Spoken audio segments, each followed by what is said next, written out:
What's up everybody, David Rodriguez here, and in today's video I got 2 tips for you that you can implement immediately into your workouts, and I got 1 long-term tip for y'all that you should be spreading out over the course of your training. So let's go ahead and get into it. I'll go into the pros, the cons, when you should be doing it.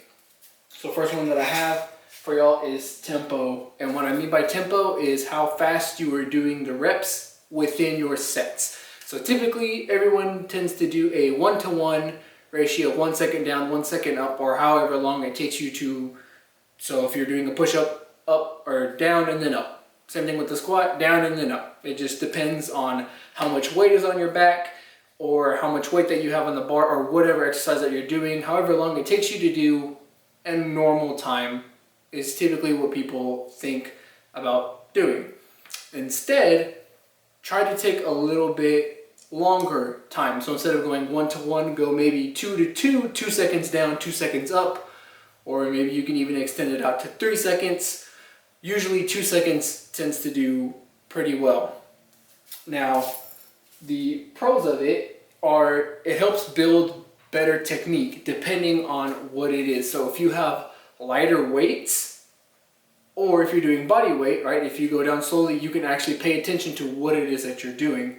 So whenever you're doing slower reps, actually think, visualize yourself and understand, like talk to yourself whenever you're doing your exercise. So for example, I'll go through like a squat. So instead of just kind of going up and down, you think, okay, I'm coming down, right? I feel the tension that's beginning to load into my hamstrings.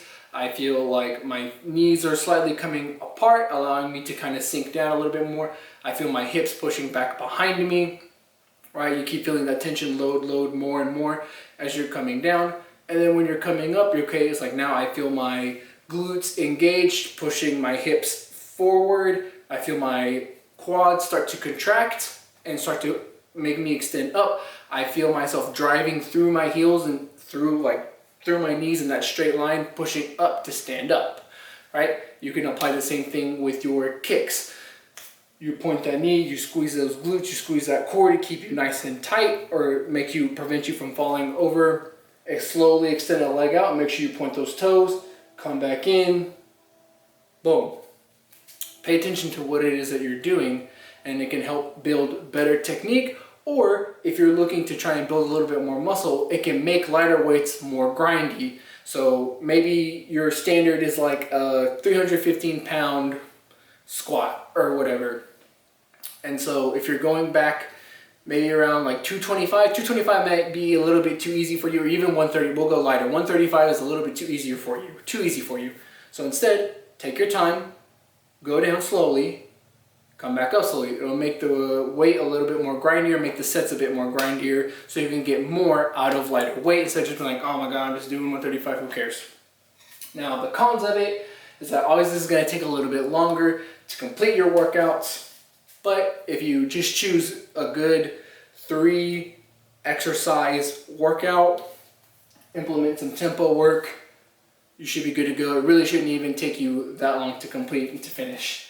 Now, when should you be doing this? As I said before, if you're looking to improve a specific part of your training or of your exercise, so maybe you kind of have something weird in the squat, that kind of feels weird, going through it slowly will help improve that aspect. Same thing with kicks. If you want cleaner kicks, really understanding where your leg extends out, how it comes out when you chamber it, rechamber it, keeping everything nice and tight can help you really understand when you're going fast. Now you have that time and that mind-body connection, that thought process of like, okay, open, bam, and then rechamber. It's helped me a lot. And this can also help you, so for, again, building more muscle. Now, this is going to be more for intermediate to advanced lifters. I wouldn't recommend beginner lifters doing tempo work. There's no reason for it. You will get just as much benefit going 1-to-1 as you would going 2 seconds down, 2 seconds up, or 3 seconds down, 3 seconds up, so on and so forth. So let us move on to our next tip. So my second tip that I have for y'all is going to be playing with time intervals and rest intervals. Now, what I mean by that is, again, going back, most people kind of do either 1-to-1 for their reps, and instead of doing 1-to-1 with reps or even doing tempo reps, you go 2-to-2, 3-to-3, however long you choose to go for. Instead, this is going to be more akin to circuit training, but I don't specifically mean circuit training. I mean, so if you're doing push-ups, you're doing push-ups for 30 seconds, you rest for 30. Now, that's just a very standard prescription, right? But the pros behind it is, if playing on your rest intervals, you can get done faster, right? So depending on how long or how short your rest intervals are, depends or will influence what exactly you are working towards. If you have long rest intervals, you're going to be making sure that you're getting the most out of your specific energy system that you are working towards. So if you're doing maximal effort lifts, you're going to want to rest probably about, like, the typical time is between 5 to 6 minutes in between max effort lifts, so that way you are making sure you're fully recovered and getting the most out of your body. Now, the shorter you go, right? So now if we shorten it down to a minute, you're going to be working more towards your glycolytic system, and then the shorter that you go, you're going to be working more towards your building a gas tank for your ATP PC system and building a gas tank for yourself in general. Or if you have no rest intervals and you're just doing long, continuous, steady state cardio, you're building your gas tank that way. So those are the pros of it. Is one, you can probably get done faster depending on how short your rest intervals are. Like I said, you're gonna build a bigger gas tank. So for 1 week, maybe you do, as I said, you go 30 seconds of activity, 1 minute rest. Week number 2, you go up to 40 seconds of activity, maybe go down to now like 40 seconds of rest. The next week, you go up to like 50 seconds of activity, 30 seconds of rest, and you can keep playing with it. Those are just general prescriptions week after week. You are going to increase the amount of activity that you're doing, decrease the amount of rest intervals. The closer and closer, obviously, that you shorten that window, the bigger and the bigger gas tank that you're going to have to tap into, or you're going to have to dig deeper, I should say. Maybe not build a bigger gas tank, but dig a deeper well for you to draw from. So whenever you're doing your sport or your competition, your activity, you're gonna have plenty to draw from, and you're not just going to be tapping rock bottom, not even like 5 minutes into your competition to whatever it is, and you're like, oh man, I can't go any harder. Or, as I said before, it can help you recover. It'll help you get the most out of your body during your workouts. Again, going back to the maximal, if you're doing maximal effort lifts or maximal effort techniques or tricks or whatever, taking a good 3 to 5 minute break is going to help you get the most out of your rest, so that way you can get the most out of your body. Now the cons are obviously depending on how long you're going. It can possibly take longer, especially for the maximal efforts. You're going to have to rest fairly long in between your rest or between your active sets. And also, if you're doing the shorter intervals, you're probably not going to be building a whole lot of muscle. If you're doing something that allows you to keep going for 30 seconds, you're able to go for 30 seconds, even up to a minute. The exercise and the weight is probably not helping you build muscle. Again, you're building towards another different kind of energy system. You're not going to get bigger. You might get stronger. You're definitely not getting any bigger though. Now, when should you be doing this? You can do this frequently, but so rule of thumb that I'd kind of like to that I have is that if I'm tiring out during my sessions and I feel like my well isn't deep enough, right? Start to, in other areas of your training, if you do so, make those shorter rest intervals. Start with, obviously, a longer rest time, shorter activity, but then as you go throughout the weeks, you're going to inverse that. You're going to do longer activity times, shorter rest times. If you tire out frequently. And also it can help you build, if you want to be a little bit more explosive, it can help with that. So play with your rest intervals, play with some timed reps. So 30 seconds on, 30 seconds off, 30 seconds on, 30 seconds off. You can do that for 5 to 6 to 10 reps. Reps is going to be, or 6 to 10 sets is going to be your goal, your ballpark area for this. My final tip is going to be, so this is going to be again a bit longer for longevity over the course of your training, is going to do actual conditioning.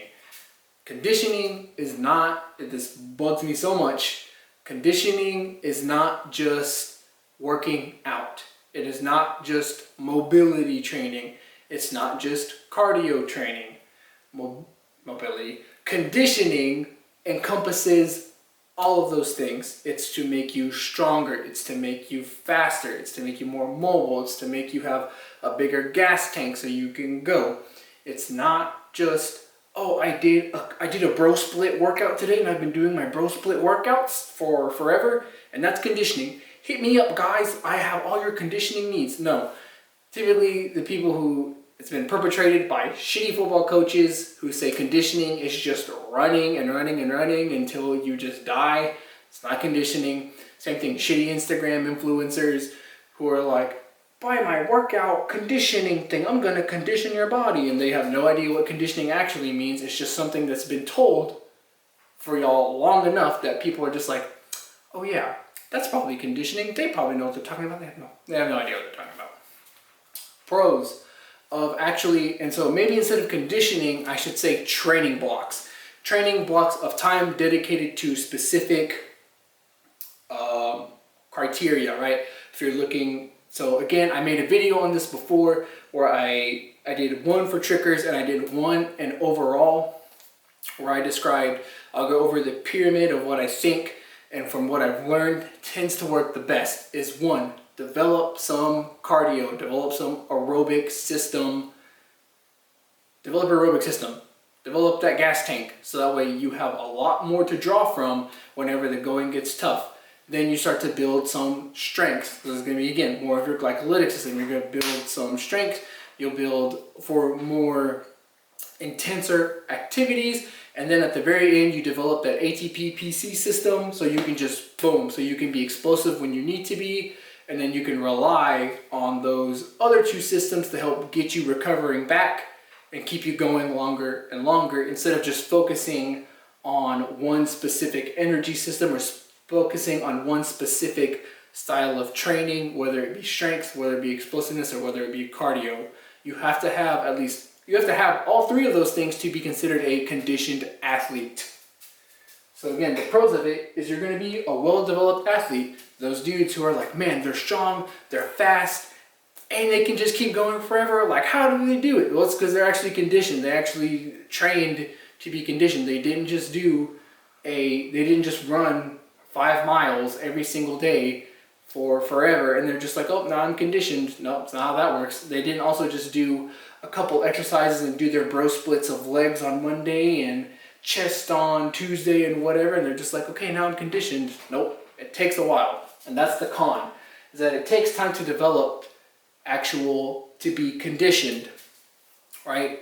And depending on where you were last year, you can be even better conditioned the next year. You just have to make sure that you're actually working towards it and building towards being a well-rounded athlete.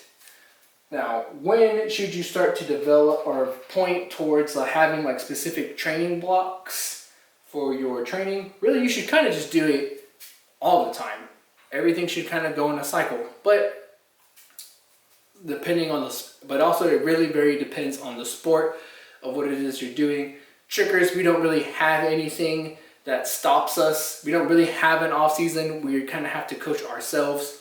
So I like to do a 3-month kind of specific criteria of training where I develop my cardiac system, my strengths, and then I develop my explosiveness. Now I am tricking all throughout that training block, but I'm not necessarily tricking as hard as I would be. It's more maybe working skills or working to develop a little bit more air awareness or whatever it is that I'm doing. And then for the next 9 months, I am all in on tricking, at times supplementing different parts of what I think I'm the weakest at, whether it be strength or aerobic or explosiveness, supplementing that during the 9 months that I am all in on tricking. So I hope these 3 tips help y'all. Hope y'all like them. If you like this kind of content, or hopefully if y'all learned something and it helped you, please share, like, subscribe. It means a lot to me, especially in these times. This is David Rodriguez, Stomped. See you on the next video. Peace.